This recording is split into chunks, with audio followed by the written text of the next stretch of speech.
Assalamualaikum warahmatullahi wabarakatuh. Bismillahirrahmanirrahim. Alhamdulillahirabbil alamin. Allahumma shalli ala sayyidina Muhammadin wa ala alihi wa sahbihi ajma'in. Amma ba'du. Alhamdulillah maqala demi maqala nika sampun diwaos kali al-Ustaz Mustaqim lan diterangaken kali kajian Syarah Al-Hikam. Sing menika kula mencoba untuk mengulangi. Mudah-mudahan dengan pengulangan ini Allah lebih memberikan kefahaman dan keyakinan kita kepada Allah Subhanahu wa taala. Bismillahirrahmanirrahim. Tahaqqaq bi awsafika yamudduka bi awsafih. Tahaqqaq bidzalika yamuddu bi izzih. Tahaqqaq bi izzika yamudduka bi qudratih. Tahaqqaq bi du'fika yamudduka bi haulihi wa quwwatih. Buktikan dengan sungguh-sungguh sifat kekurangan. Niscaya Allah membantumu dengan sifat-sifatnya dalam kesempurnaan. Akuilah kehinaanmu. Niscaya Allah menolong kepadamu dengan kemuliaannya. Akuilah kekuranganmu. Niscaya Allah menolong kepadamu dengan kekuasaannya. Akuilah kelemahanmu. Niscaya Allah akan menolong kepadamu dengan kekuatannya. Maqalah 191 Syekh Ibnu Athaillah niki ngajari kula panjenengan sedaya sebagai seorang salik. Kados kula panjenengan sedaya niku dikengken dhateng Gusti Allah. Kali Syekh Ibnu Athaillah dikengken napa? Dikengken ngakoni sing sak temen-temene awak iki penuh dengan kekurangan. Kengken ngakoni.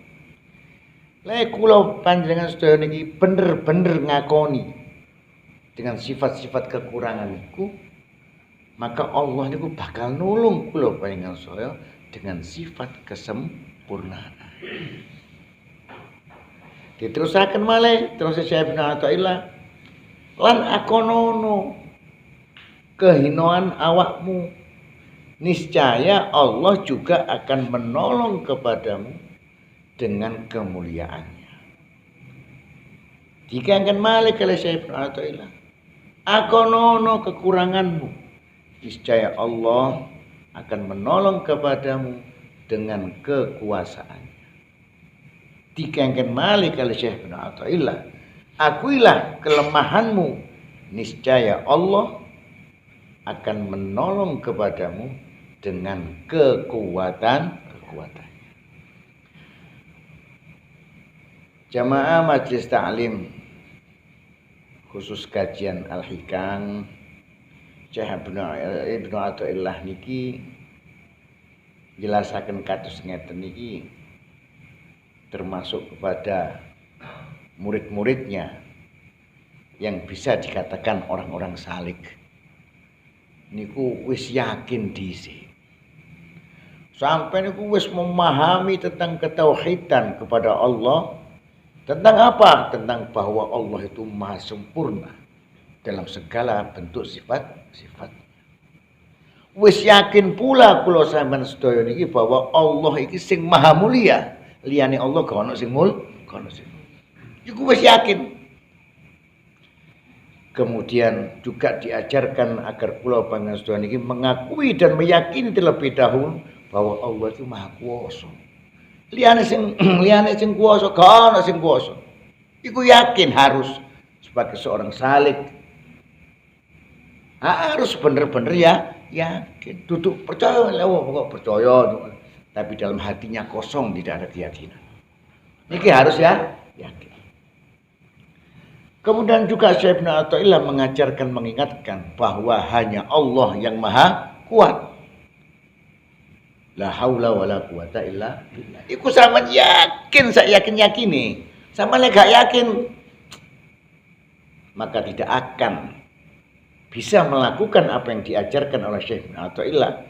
Inggih menika dikengken ngakoni sampean sifat-sifat kurang. Dikengken ngakoni sampean ilingo kehinaan, gak mungkin itu akan terjadi. Gak mungkin sampean merasa hina.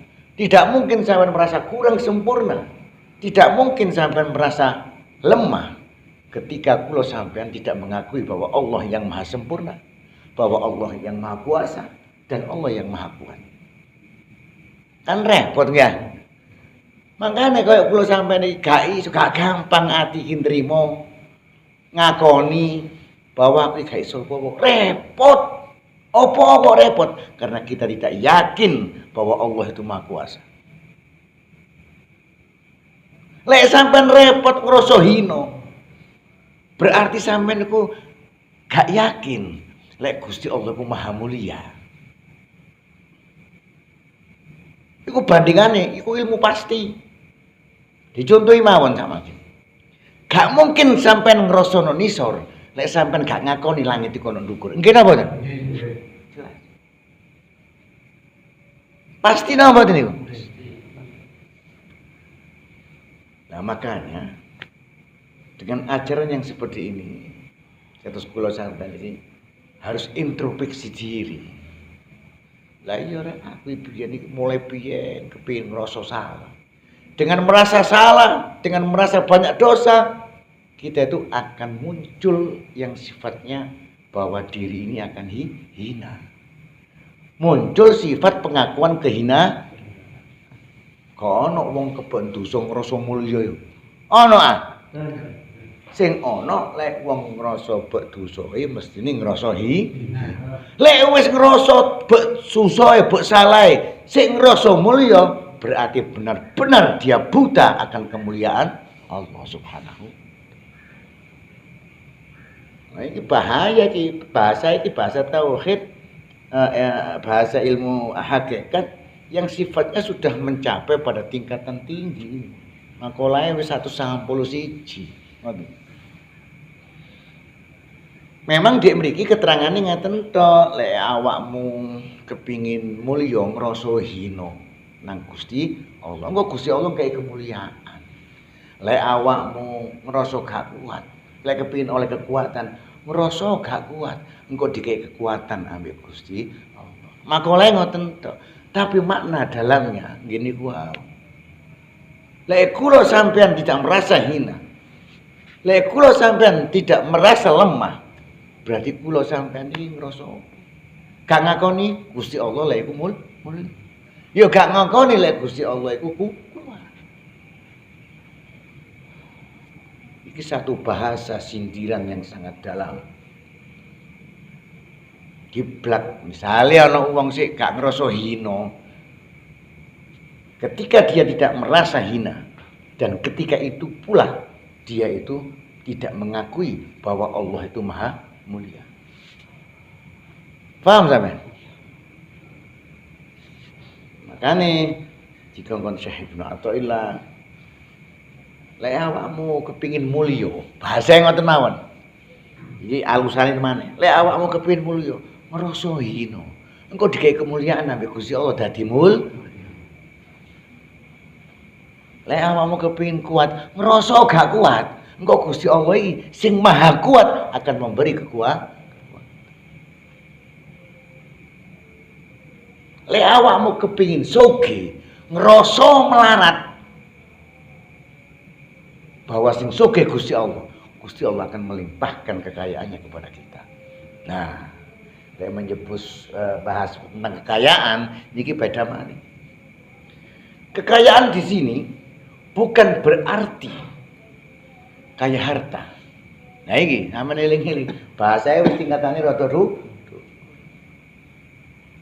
Kekayaan di sini hatinya yang diberikan kekayaan oleh Allah Subhanahu. Apa kekayaannya hatiku? Cukup. Hati ki ngrasa cukup, ngoten. Mangan sego gule cukup. Sego tok ambek iwak asin cukup. Berarti atine iki sugih. Jika ngene nrimo bahasa cukup iku harus ana sifat dasare jenenge nrimo. Enak. Terus wong sugih harta benda dikatakan miskin ketika dia selalu merasa kurang, dan kurang. Iku ngono dudu wong sugih, wong mlah. Paham? Nah, kembali kepada makalah ini. Jadi kados kula sampeyan sedaya, kalau ingin mendapatkan kemuliaan, maka hinakan dirimu di hadapan Allah Subhanahu wa taala. Kalau ingin kita mengharapkan kekuatan, akuilah kelemahan diri kita di hadapan Allah Subhanahu wa taala.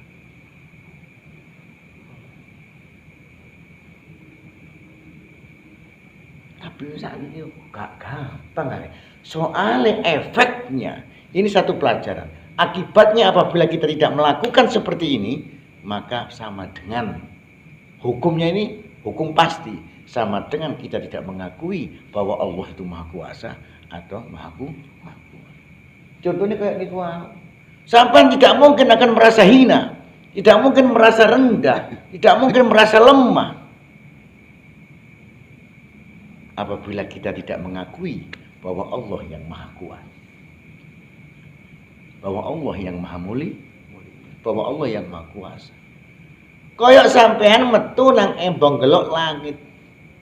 Lek sampean kabeh bener-bener yakin bahwa langit itu di atas, mestine sampean niku merasa rendah.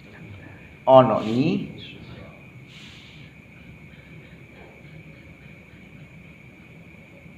lalek sampean niku mang ibaratnya gak yakin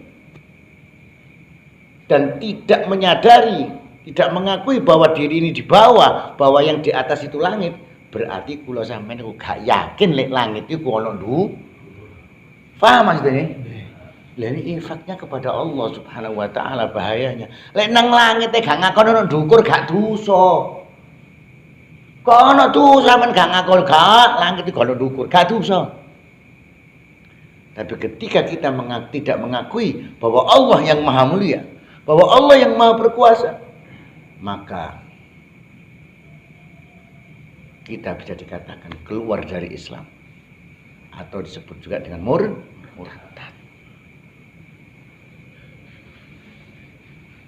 Bahaya ini ngoten. Lek gak yakin, gak percaya langit ono ndukur, gak masalah. Tapi lek gak yakin bahwa Allah yang Maha Tinggi, yang Maha Mulia, yang Maha Kuasa, yang Maha Sempurna, maka kita termasuk bukan tergolong orang-orang yang bertauhid, bahkan bisa dikatakan orang-orang yang murtad, keluar dari agama Islam. Secara haki, secara hati yang bukan. Secara hati, gak darani murtad soalnya iku keyakinan ono kene a. Lek syariat iku hukume dhahir. Paham ya? Dengan demikian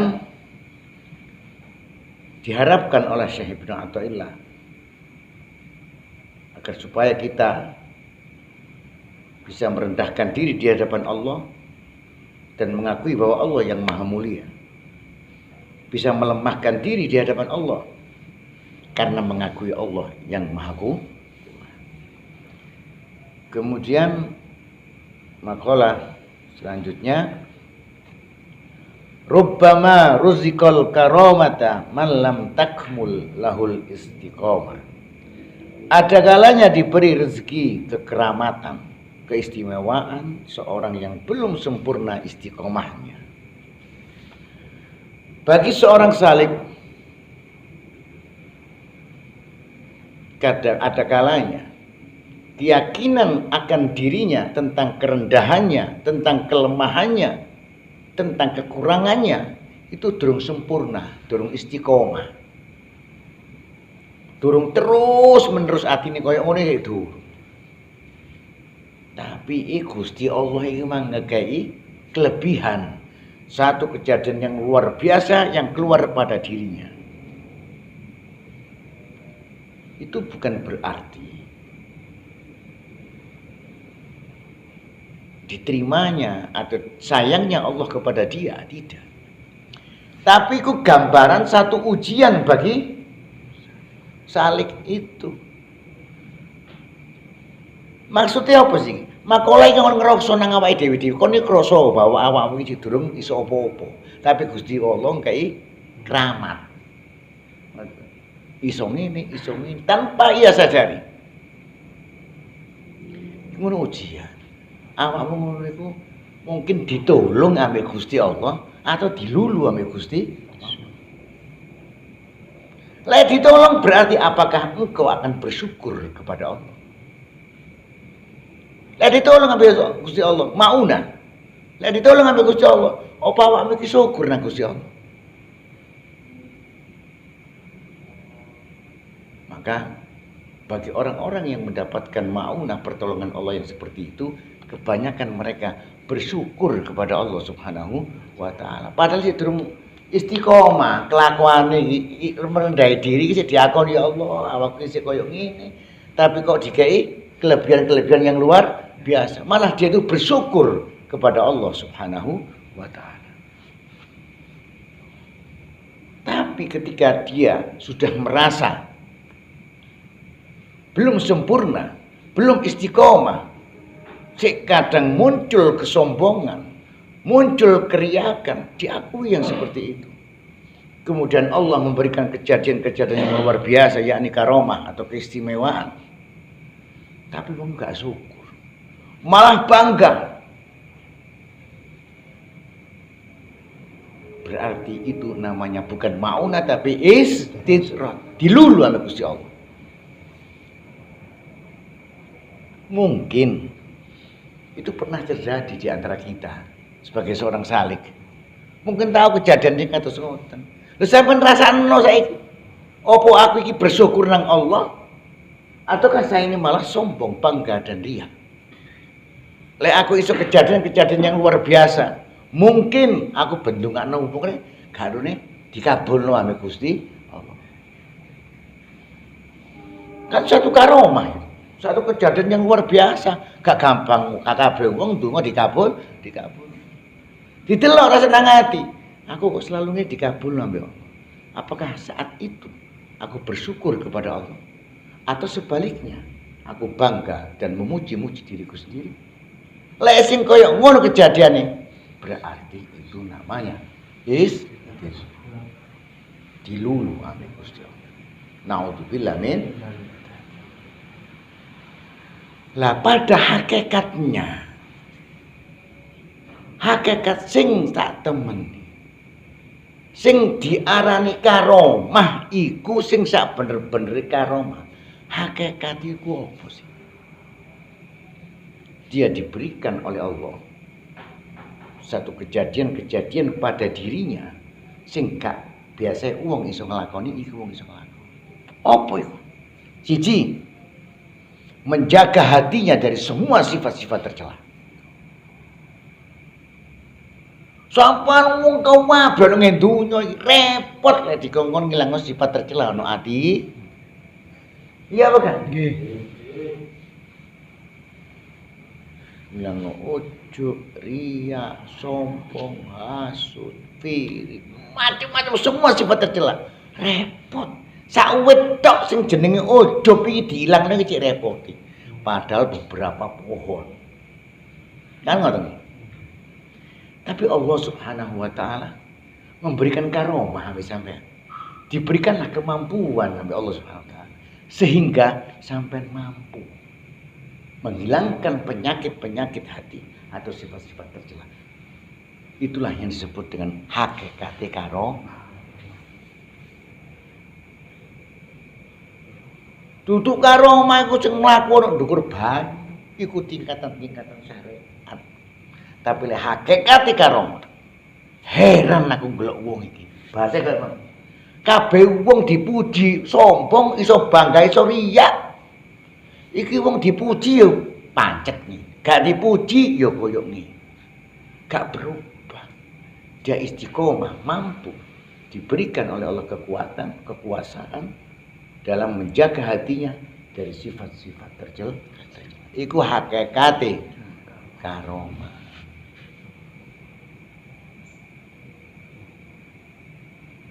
Tapi kembali kepada syariatnya ada dua pilihan. Kula sampean iki dikei karomah ambil Allah. Ngedepi karomah iki. Ndadekno syukur nang Allah karena kita belum bisa istiqomah dalam melakukan hal-hal tentang pengakuan kerendahan diri, tentang kelemahan diri, tentang kekurangan diri. Sik gak iso istiqomah nyekel ngono. Kadang rasa rendah, mari ngono sombong mah. Kadang rasa gak iso, mari ngono begedut. Sik ngono, tapi ambek Allah dikai karomah, dikai kekeramatan. Ngedepi kekeramatan iki loro ono ati iki apa carane nyikapine kekeramatan. Apakah kita akan bersyukur kepada Allah? Ngerasa ya Allah, kula niki sik pun saged napa-napa ya Allah. Tapi sampean iki napa? Memberikan satu kejadian yang luar biasa yang tidak pada umumnya manusia bisa, yaitu syukur. Iku berarti ma'unah, ditolong ambek Gusti. Tapi awake wis nyadari, aku isih gak iso ya Allah. Kating rendahno diri cek repot. Sak detik rendah diri, dino-dino sak detik ngrasa gak iso, dino-dino ngrasa paling ben. Gak. Tapi sampean ya Allah. Diakoni lho Gusan. Diberikan Allah kekeramatan, kemudian dia menyikapinya dengan kekeramatan itu dengan sikap riya, dengan sikap ujub, dengan sikap sombong, maka sesungguhnya itu karomah menjadi istidrat untuk diri. Paham ya maksudnya? Kemudian selanjutnya min alamati iqamatil haqqi laka fi syai' iqamatuhu iyyaka fihi ma'a husulin nataiji. Suatu tanda bahwa Allah telah menetapkanmu dalam suatu kedudukan bila engkau didudukkan dalam hal itu dengan mendapatkan buah hasilnya. Ini sama dengan ini sama dengan hikmah nomor 2. Jadi makalah 193 niki termasuk keterangannya hampir sama dengan orang tajrid atau orang kasyaf. Keterangannya hampir sana ke sana. Jadi kayak kulo ambek sampean. Lek ditakdirno ambek Gusti, dudukkan ambek Allah untuk meraih dunia ini katakan. Iku harus nyambut gawe. Terus sampean bisa mendapatkan hasilnya. Hasilnya itu dudu hasil teko nyambut gawe iku. Hasilnya di sini hati sampean tetap beristiqomah kepada Allah. Iso nyambut gawe tetep nambah Allah sampean iki bagian nyambut gawe iku jenenge kasab.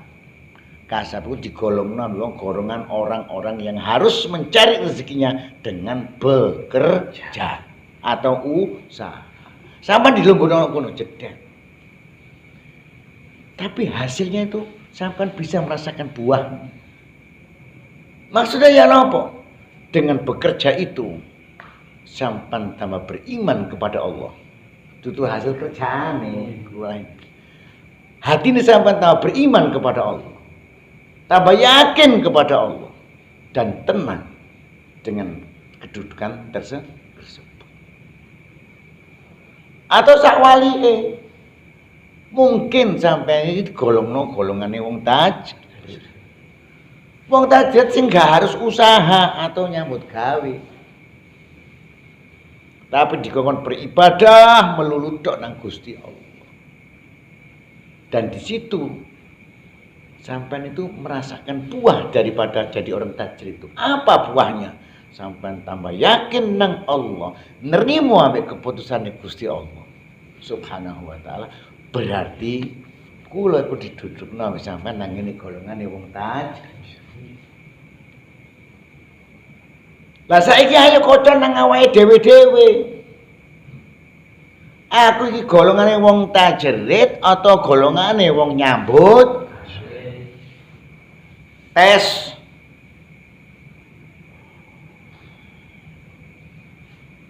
Aku rek nyambut gawe repot aku tambah ngene repot ngene tak dadi wong tajrid ae. Kate ngaji gak iso. Sing awak pegel ya. Sing macem-macem. Wis aku tak dadi golongane wong tajrid. Dicoba. Sedina kuat.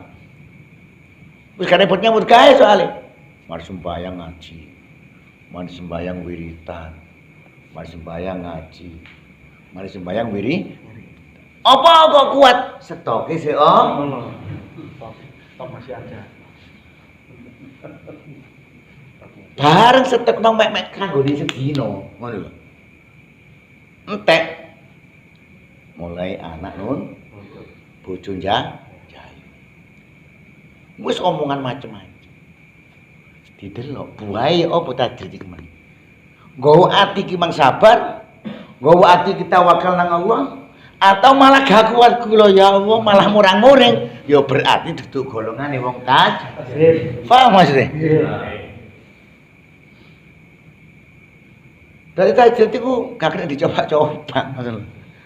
Anjene wis pilihan teko Gusti Allah mon saged. Enten biyen tiyang sing ngajenge nglakoni tajrid ngoten nyoba. Delok sedina kuat. Seminggu kuat. Saulan kuat. Telun ulan munting pun. Gak kuat aku. Ono alasane leren nyambut gawe. Soalnya apa? Golek penggawean iki ujian tok. Sing ini sing ngono wegah esuk tangi turu golek penggawean ruwet maneh wegah. Koyo golek sing luwih ruwet teko penggawean iki, Mas. Wis aku dadi wong tajrid ae. Wong nyoba dadi wong tajrid nrimo apa anae, usaha apa ana. Ya iku Mang. Karepe leren teko penggawean dadi wong tajrid cedhek nang Gusti Allah. Syaratnya mau cedek nang Gusti Allah, ati nerima sabar tawakal pasrah nang Gusti Allah. Bareng wis leren teko penggawean diuji ambek Gusti Allah. Temen awakmu kepengin tajrid melulu ibadah nang aku. Dikutik titik anake bengok. Dikutik maneh bojone bengok. Dikutik maneh anak sitoke bengok. Gak tajrid.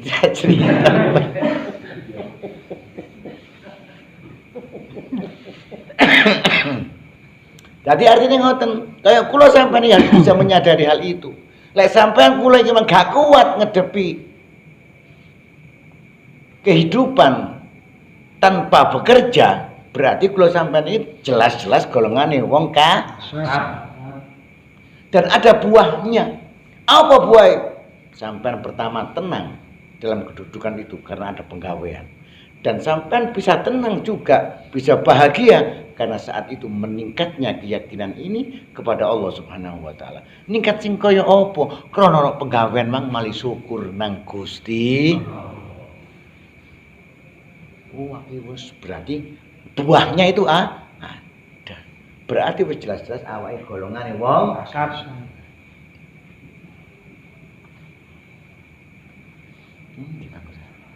Aku lagi deh.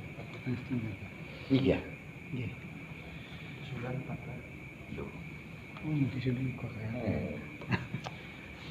Makalah selanjutnya, man abbara min bisati ihsanihi asmatathul isaat. Wa man abbara min bisati ihsanillahi ilaihi lam yasmut idza asaa. Siapa yang mengajar karena memandang kebaikan dirinya, maka ia akan diam jika ia berbuat salah. Dan siapa yang mengajarkan dengan pengertian kebaikan Allah baginya, maka ia tidak akan diam bila ia jatuh dalam perbuatan salah. Makalah 194 Syekh Ibnu Athaillah niki sanjang. Iki biasae wong-wong salik iki ya. Seket iso ngaji, ngono ta. Mare ngono. Nyoba nerang. Ketika dia menerangkan itu, dia merasa bisa. Ketika dia menerangkan itu, dia merasa benar, merasa mampu. Lek perasaan itu ada dalam hatinya ketika menerangkan. Wong iku gak luput teko ketika dia terjatuh dalam lembah yang salah, maka dia akan bisu mulutnya, tidak mampu untuk menerangkan. Soale awake sadurunge wis ngrasa nerangno ngrasa iso. Awake tegas ngono santi. Iso. Nek gak iso gak mungkin iso nerangno aku. Ngono. Ayo tak terangno rek.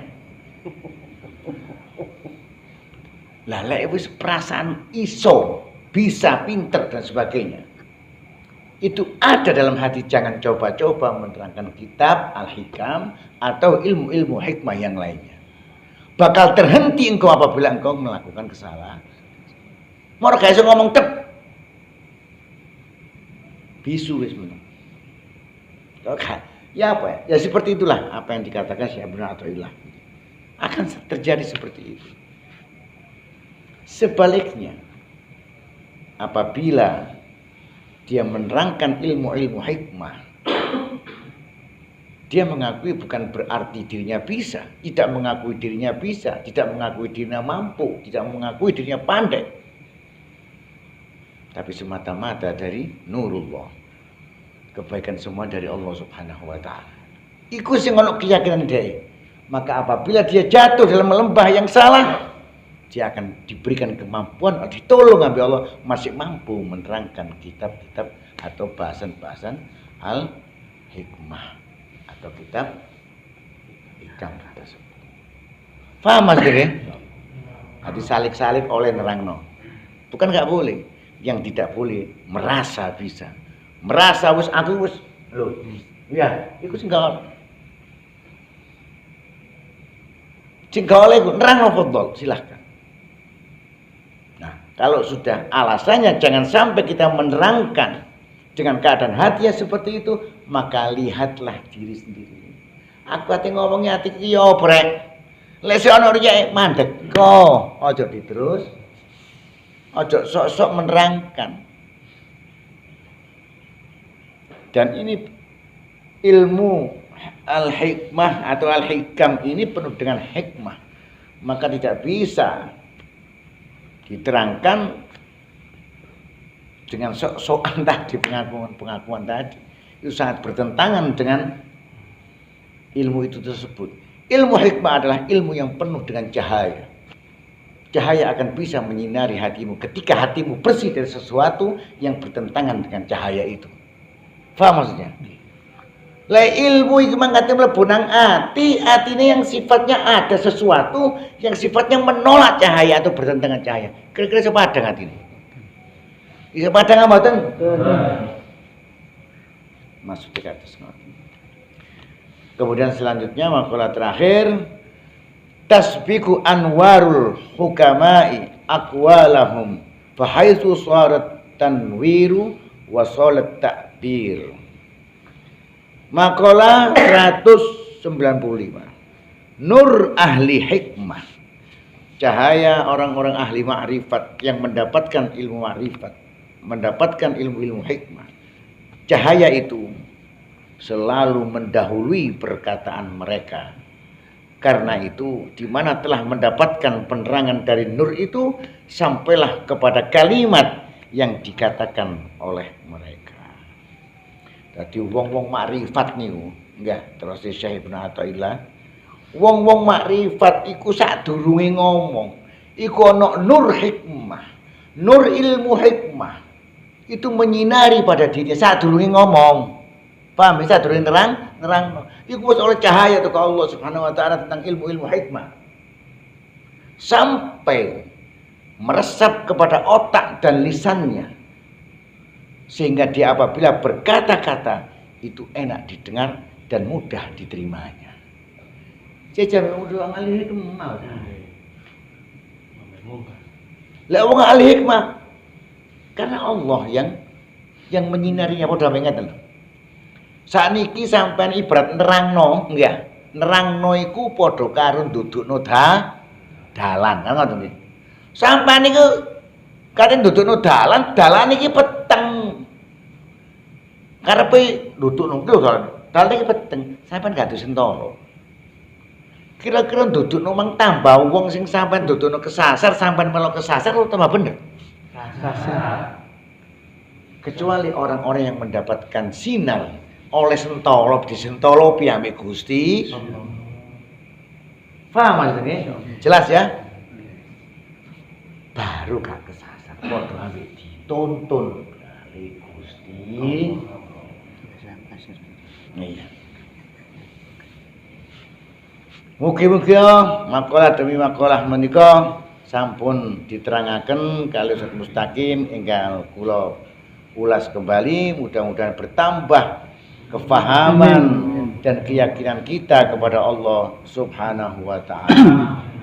Akhiran, assalamualaikum warahmatullahi wabarakatuh. Waalaikumsalam warahmatullahi wabarakatuh.